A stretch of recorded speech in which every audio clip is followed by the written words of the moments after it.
Welcome to our very first episode of Geek Mythos Top 7, where we discuss our top 7 movies, shows, heroes, villains, and video games. Maybe even one day our top 7 favorite Geek Mythos episodes. Before we begin our top 7, let me just say that our top 7 isn't rated in any way. If you feel strongly about our top 7 isn't going to change. However, it doesn't mean we're not going to mention the missing in the next top 7. Now, let's begin Geek Mythos Podcast Top 7.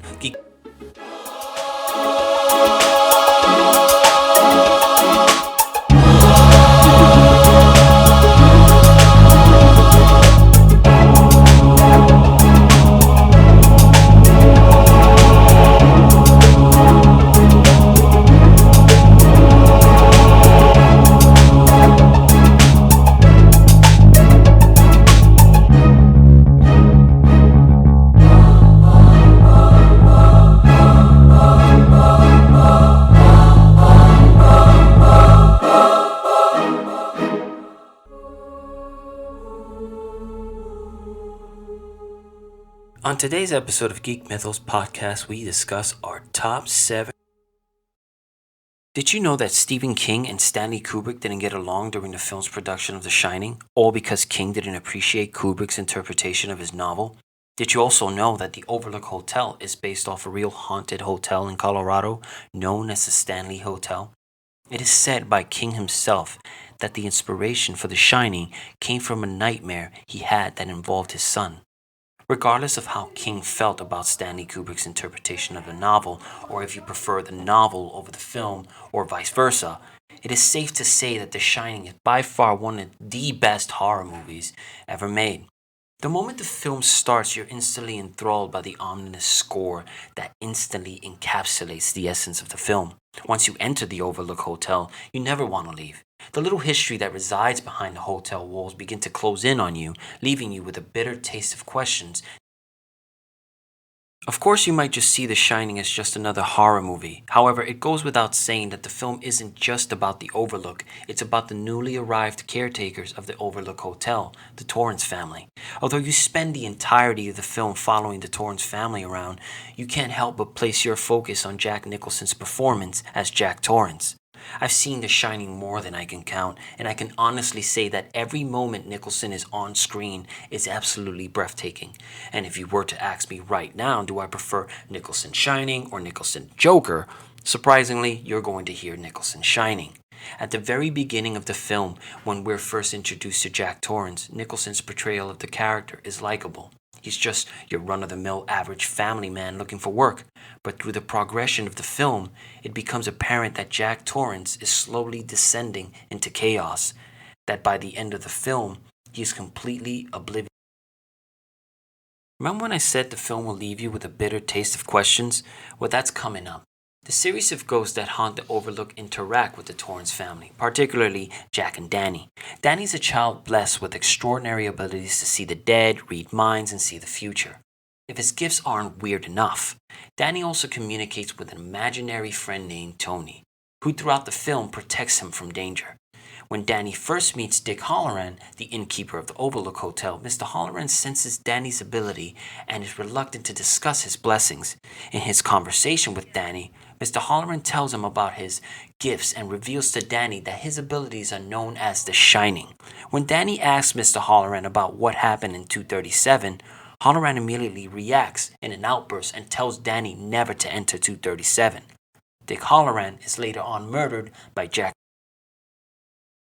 Eventually, as you progress through the film, they will reveal to you what's in room 237, and it's one of the most haunting moments in horror history. However, the film doesn't explain who is the naked woman in the bathtub, and that's a bitter question with no answers. The ghosts that haunt the Overlook aren't just your average ghosts, they become part of the problem, pushing Jack into murdering Danny and his wife Wendy. In the end, Danny and Wendy manage to escape, leaving Jack to die in the freezing cold. Books are difficult to interpret. I find that movies and books are two totally different mediums that can sometimes work or it can sometimes burst into flames. Stephen King had many things to say about Kubrick's vision of The Shining, and probably has more to say about him personally. But regardless of how Stephen King felt about Kubrick and all the changes he made to his novel, The Shining, all work and no play makes Joey a dull boy.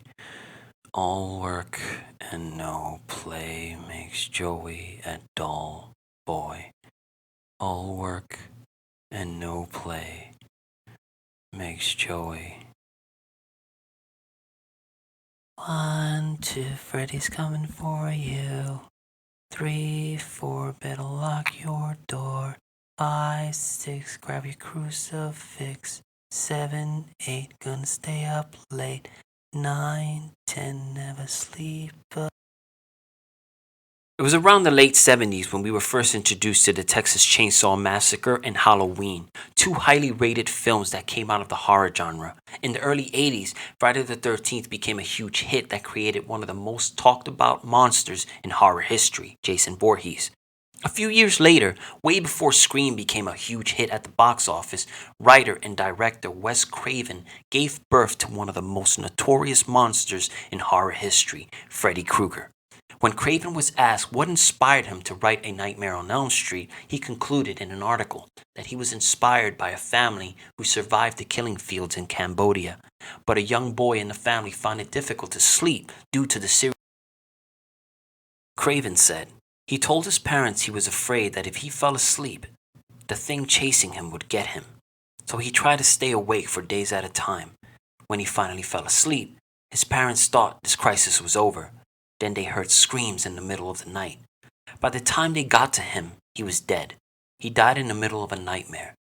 Here was a youngster having a vision of a horror that everyone older was denying. That became the central line. It's apparent that we all need sleep. Every human being needs healthy, natural sleep to make it through the day. Everyone dreams, and everyone has nightmares. However, one thing is certain. We could never run away from sleep. And if you're being hunted down by a maniac with sharp claws, you might not wake up the next day. In every horror movie, there's a relentless monster chasing you through the entirety of the film until you manage to get out of the location where he or she is hunting. Take Leatherface, for instance. In the Texas Chainsaw Massacre, the only person to survive hopped on a truck and managed to get away. As for the film Friday the 13th, the only way to survive through that horror is to run as fast as you can and to avoid any tight spaces. And also, and I do mean when I say this, listen, because this is very crucial. In the film A Nightmare on Elm Street, the only way to survive is to stay awake. So if you're breaking night to study, or just having a sleepover, or maybe just, I don't know, even watching late night reruns of The Golden Girls, there's no way you're going to make it through the night. In hindsight, A Nightmare on Elm Street is just a slasher film. The entirety of the franchise is just a series of teenagers getting slaughtered by a serial killer. However, the story that surrounds the creation of Freddy is quite scary. The little information that is given in the film is enough to understand the biggest secret that was kept from the children of Elm Street. And that secret is, drum roll please, the people of Elm Street murdered Freddy Krueger. It becomes apparent through the film franchise that Freddy Krueger was burned alive inside an abandoned warehouse after he was proven innocent for the countless murders he committed. In the end, that very secret they kept among themselves only came back to bite them in the ass years later. And it's the children of Elm Street that are suffering for. Welcome, everyone. I am Father Joseph, and on tonight's sermon, we will be discussing our top 7 horror movies to watch. Before we start, where do you stand? Did you know that The Exorcist is based on a novel written by William Peter Blatty?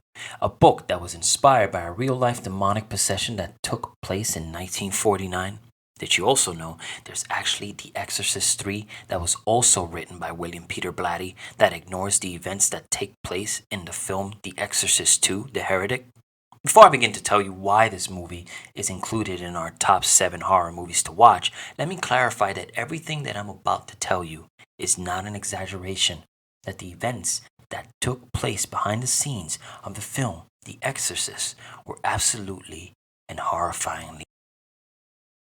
During and after the production of the film Exorcist, Linda Blair's grandfather, Max von Sydow's brother, a night watchman, and a special effects expert met their untimely demise. While the film was on production, the set that was used for the McNeil house caught fire, which delayed production for 6 weeks. What's strange is that the only room that wasn't burned was Regan's demonic bedroom. While The Exorcist hits theaters, many people were handed barf bags because people kept vomiting in the auditorium. Not only were people vomiting during the film, many people passed out or left the theater because the film was too much for them to handle. The star of the film, Linda Blair, received many death threats. People thought that the film glorified Satan. Because of the threats, a young Linda Blair had to walk around with several bodyguards.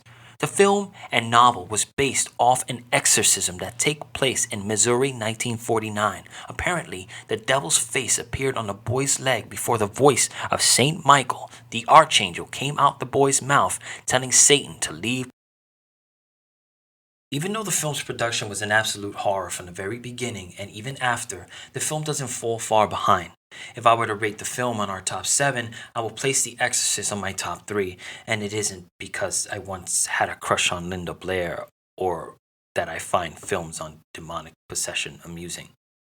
If you were to look at every movie that revolved around the concept of demonic possession, you will immediately notice the similarities and what inspired it. A method that was used in The Exorcist to conjure demons or ghosts is the Ouija board method, which was used as a method to bring about demonic possession in the film Paranormal Activity. Another film that was inspired by The Exorcist was the film The Exorcist of Emily Rose, a film that was inspired by true events. I always wondered, what is much more worse, the film or where they find their inspiration? From many years of experience watching movies about demonic possession, one thing is for certain. Truth is much more worse than fiction. Linda Blair's performance was absolutely uncanny. From the 500 girls that auditioned for the role of Regan. During the production of the film, when Max von Sydow's character is praying and sprinkling holy water on Regan, in a fit of rage, Regan begins to say an outburst of obscenities that left Max von Sydow speechless. However, you wouldn't notice when watching the film because her voice was dubbed by Mercedes McCambridge, who acted as the voice of the possessed Regan. Mercedes McCambridge was a radio and film actress who years later coincidentally suffered a terrible tragedy. Her son ended the life of his wife, his children, and himself. With Linda Blair's great performance as a demonic possessed child, she did all right. With 76 films under her belt, that includes guest appearances, she will always be remembered. When you think of Sam Raimi, you think of the original Spider-Man franchise with Tobey Maguire and Kirsten Dunst. You would never think that Sam Raimi's first film was one of the best, most creative horror movies ever made. You're probably asking yourself, why creative, Joey? Although it's my personal opinion on the matter, the camera work and prosthetics in the film is absolutely stunning. And that is why The Evil Dead is a cult classic. Not only is the film great and horrifying in its own right, it created one of my favorite heroes in horror history. And if you've seen Evil Dead 2, Army of Darkness, and Army of Darkness vs. The Evil Dead, then you know who I'm talking about. Ashley Williams. But every fan knows him as Ash. The origin of Ash, or Ashley Williams, started within the first Evil Dead film. When you see Ash now, he has a chainsaw for a hand and he's murdering demons left and right. But that wasn't always the case. Ashley Williams was once a student from Michigan State University. When the film starts, 5 students from Michigan State University are driving to spend a weekend at a cabin. As soon as they reach the cabin, they sense that something is off about the cabin, but they choose to shake it off and enter the cabin anyway. Ash Williams, his girlfriend Linda, his sister Cheryl, their friend Scott, and Scott's girlfriend Shelley all enter the cabin and immediately get comfortable. While everyone is settling in, Cheryl's hand is possessed and is forced to draw on her sketch pad a book with a face. Startled by the events that just took place, she keeps it to herself. Soon after, while the group is enjoying dinner, the cellar trap door slams open that leads Ash and Scott to enter. The girls remain upstairs while Ash and Scott investigate the cellar. In the middle of looking around, they find a Naturum de Monto, a Sumerian version of the Egyptian Book of the Dead, along with a tape recorder. When they leave the cellar, Out of curiosity, Scott decides that maybe it's a good idea to press play on the recorder. But little did he know that the recording was a series of incantations that resurrects a demonic entity.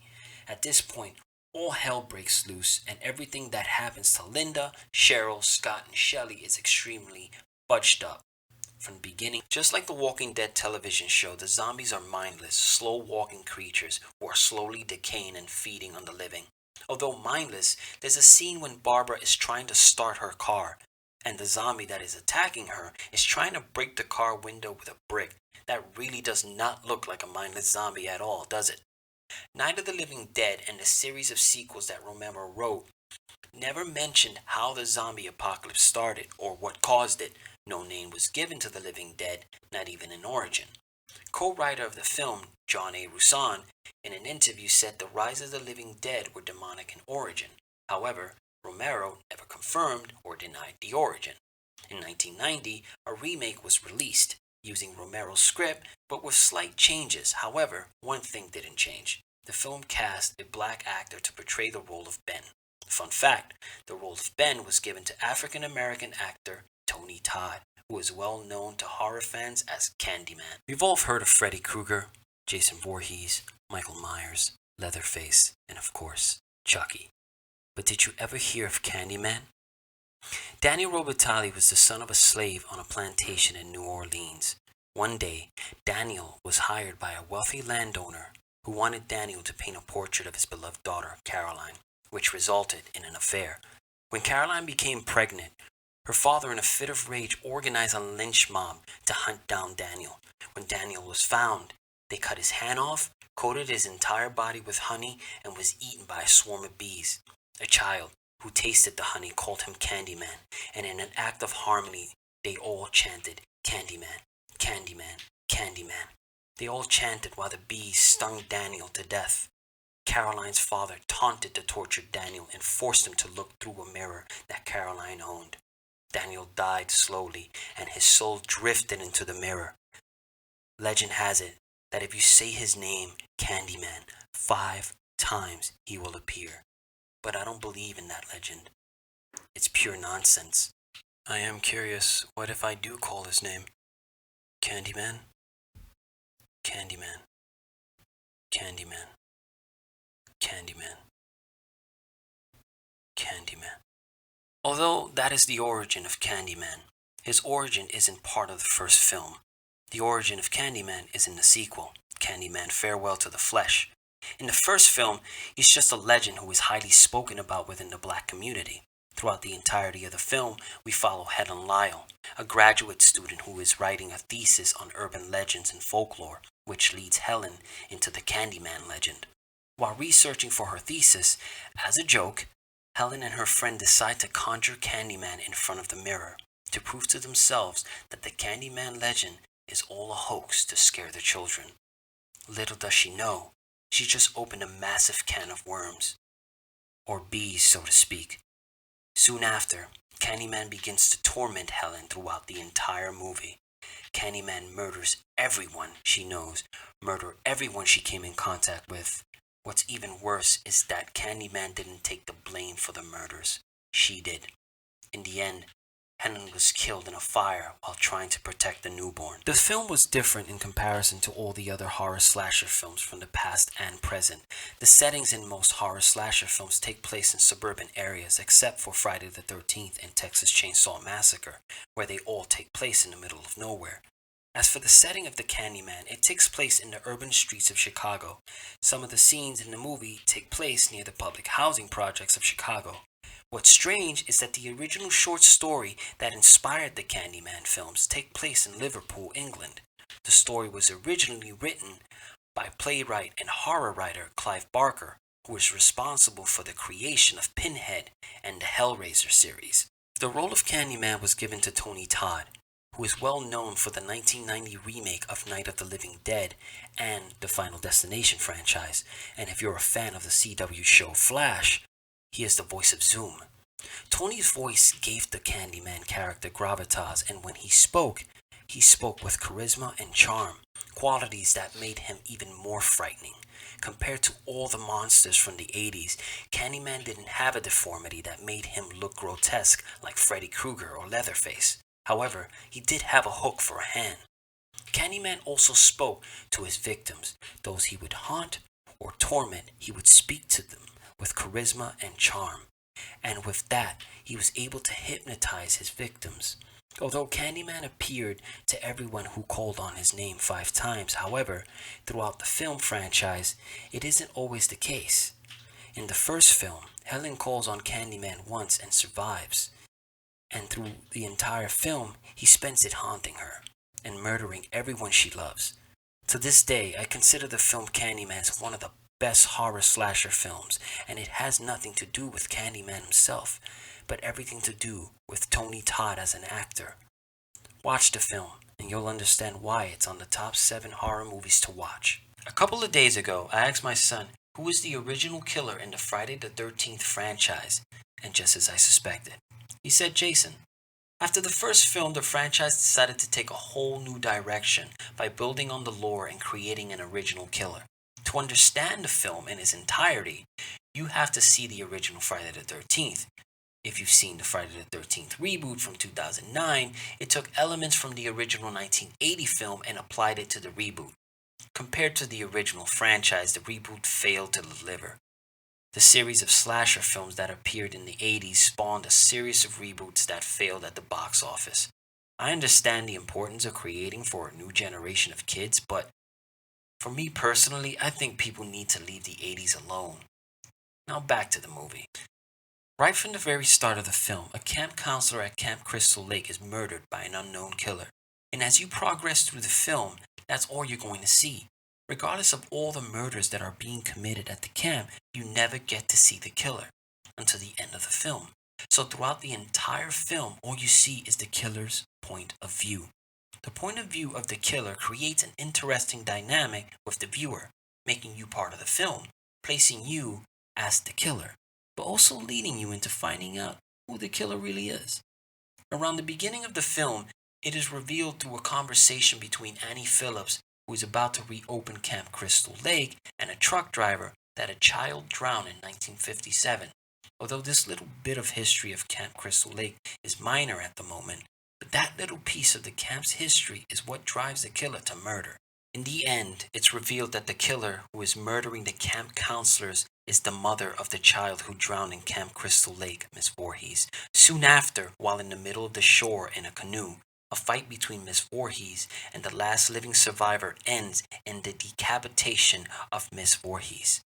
While resting from the events that have taken place, a decomposed Jason rises from out of the water and pulls her out of the canoe.